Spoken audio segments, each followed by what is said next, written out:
आखिर क्यों किया योगी और मोदी सरकार ने ऐसा मेरे साथ? मुझे जिस प्रकार से राजनीतिक पूर्वाग्रह का शिकार बनाया जा रहा है, योगी जी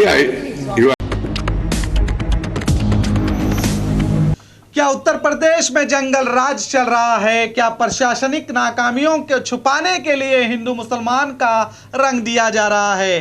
कमलेश तिवारी की मौत हिंदू मुस्लिम के नाम पर फसादात करने की साजिश तो नहीं? स्वागत है आपका हक की आवाज़ में। मैं हूं शकील बागमारे। किसी की भी हत्या हो हम उसकी निंदा करते हैं और निंदा होनी भी चाहिए। देश जज्बात से नहीं संविधान से चलता है। कमलेश तिवारी की हत्या साजिश है या प्रशासनिक नाकामी, इसकी जांच अभी बाकी है। उत्तर प्रदेश के लोगों की सुरक्षा योगी सरकार की जिम्मेदारी है।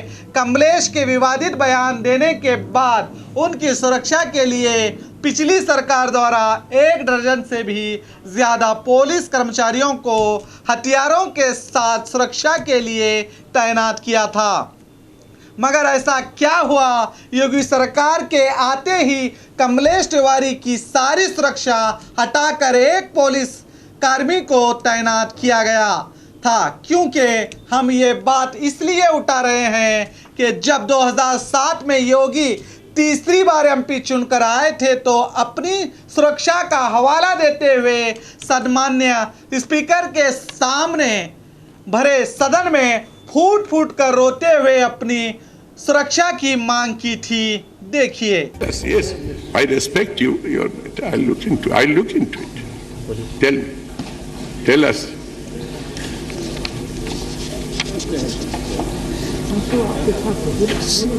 सर मुझे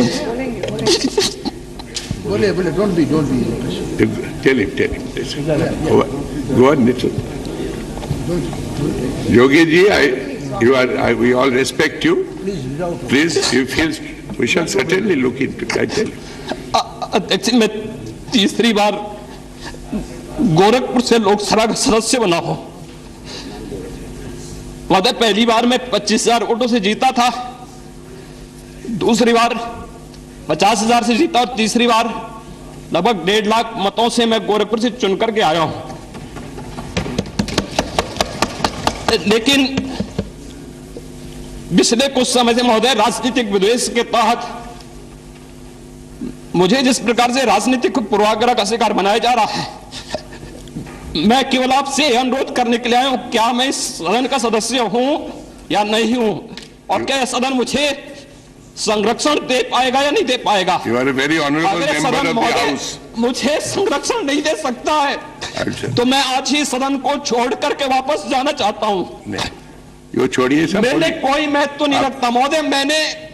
मैंने अपने जीवन से संन्यास लिया है अपने समाज के लिए।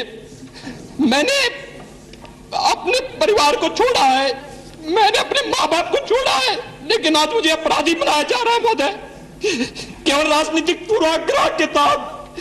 केवल इसलिए क्योंकि मैंने वहां पर भ्रष्टाचार के मामले उजागर किए थे, क्योंकि मैंने भारत नेपाल की सीमा पर आईएसआई और राष्ट्र विरोधी गतिविधियों के खिलाफ आवाज उठाई थी और सदन में बराबर उसके खिलाफ सदन का ध्यान आकर्षित करता रहा। मैं वहां पर भूखमरी से हो रही मौतों के खिलाफ प्रशासनिक भ्रष्टाचार को उठाता रहा। इसलिए मेरे खिलाफ महोदय सारे के सारे मामले बनाए गए और बनाए जा रहे हैं।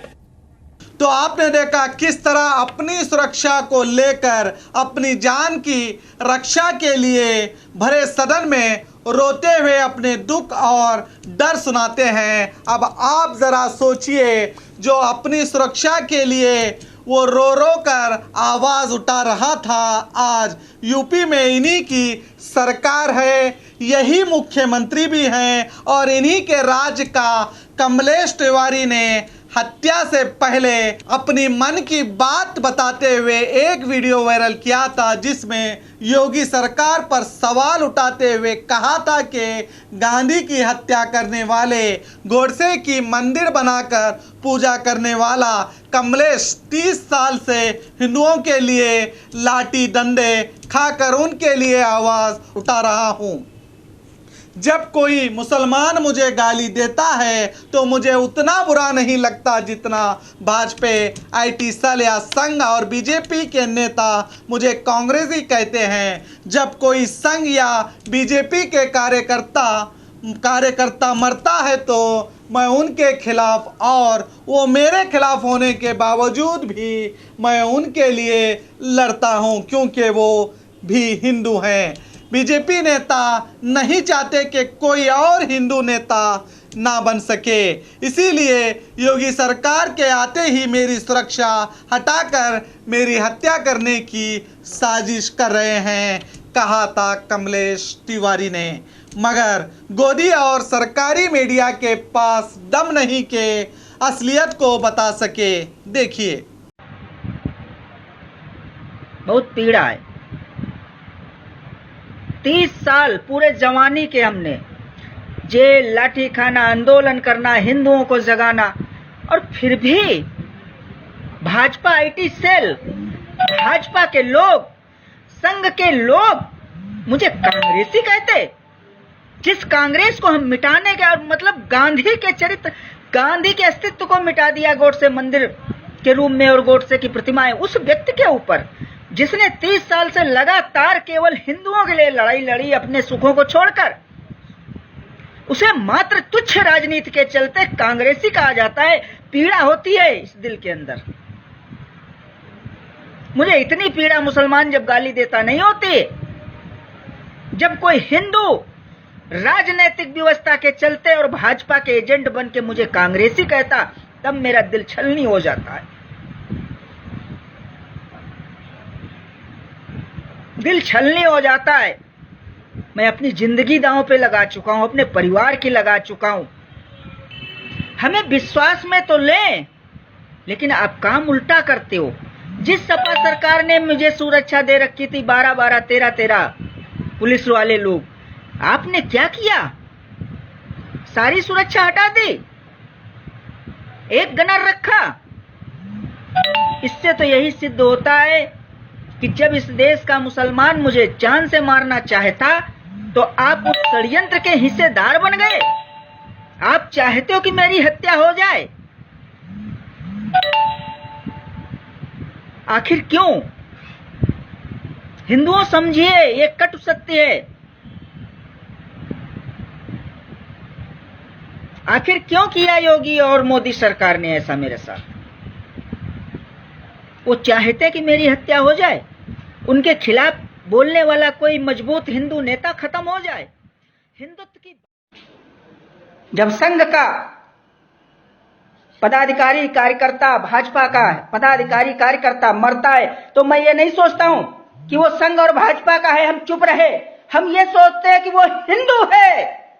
ये भले मैं जेल चला जाता हूं, ये भले मेरे लिए षड्यंत्र रचते हैं, लेकिन इनके कार्यकर्ताओं के लिए भी मेरे दिल में दर्द होती है और मैं लड़ने निकल पड़ता हूं। इन हरामखोरों के लिए जो मेरे पीछे दिन रात पड़े हुए हैं, मेरी हत्या की साजिश रचते, मेरी सुरक्षा हटा दिया योगी सरकार के आते ही, फिर भी मैं लड़ रहा हूं और इन्हें यह दिखा रहा हूं कि मैं अपने दम पे लड़ रहा हूं और हिंदुओं के लिए लड़ूंगा। जब कमलेश अपनी सुरक्षा के चलते चीख रहा था तो ऐसा क्या हुआ जो योगी सरकार ने इनकी सुरक्षा हटा ली? क्यों योगी को अपनी सुरक्षा का ख्याल आने पर पूरे सदन में आंसू की बारिश कर देते हैं और कमलेश की पुकार क्यों इन्हें सुनाई नहीं देती? ऐसे बहुत से सवाल तो योगी सरकार पर उठ रहे हैं और उठना भी लाजमी है। और खुद कमलेश की मां ने बेटे की हत्या के लिए योगी सरकार को जिम्मेदार बताया था। अब कमलेश की हत्या के बाद कथाकथित एक हिंदू नेता उनकी मां और घर वालों को दिलासा देने आए और नरसिम्हानंद सरस्वती खुले आम कैमरे के सामने जहर उगलते हुए यूपी पुलिस को नामर्द कहकर मुसलमानों से बदला लेने की बात कर रहे हैं। मगर जानकारी के मुताबिक इन पर कार्रवाई की गई है, मगर हम इसकी पुष्टि नहीं करते। क्या उत्तर प्रदेश सरकार में जंगल राज चल रहा है? क्योंकि पिछले दिनों सुप्रीम कोर्ट ने भी कानूनी व्यवस्था पर सवाल उठाते हुए योगी सरकार को लताड़ा था।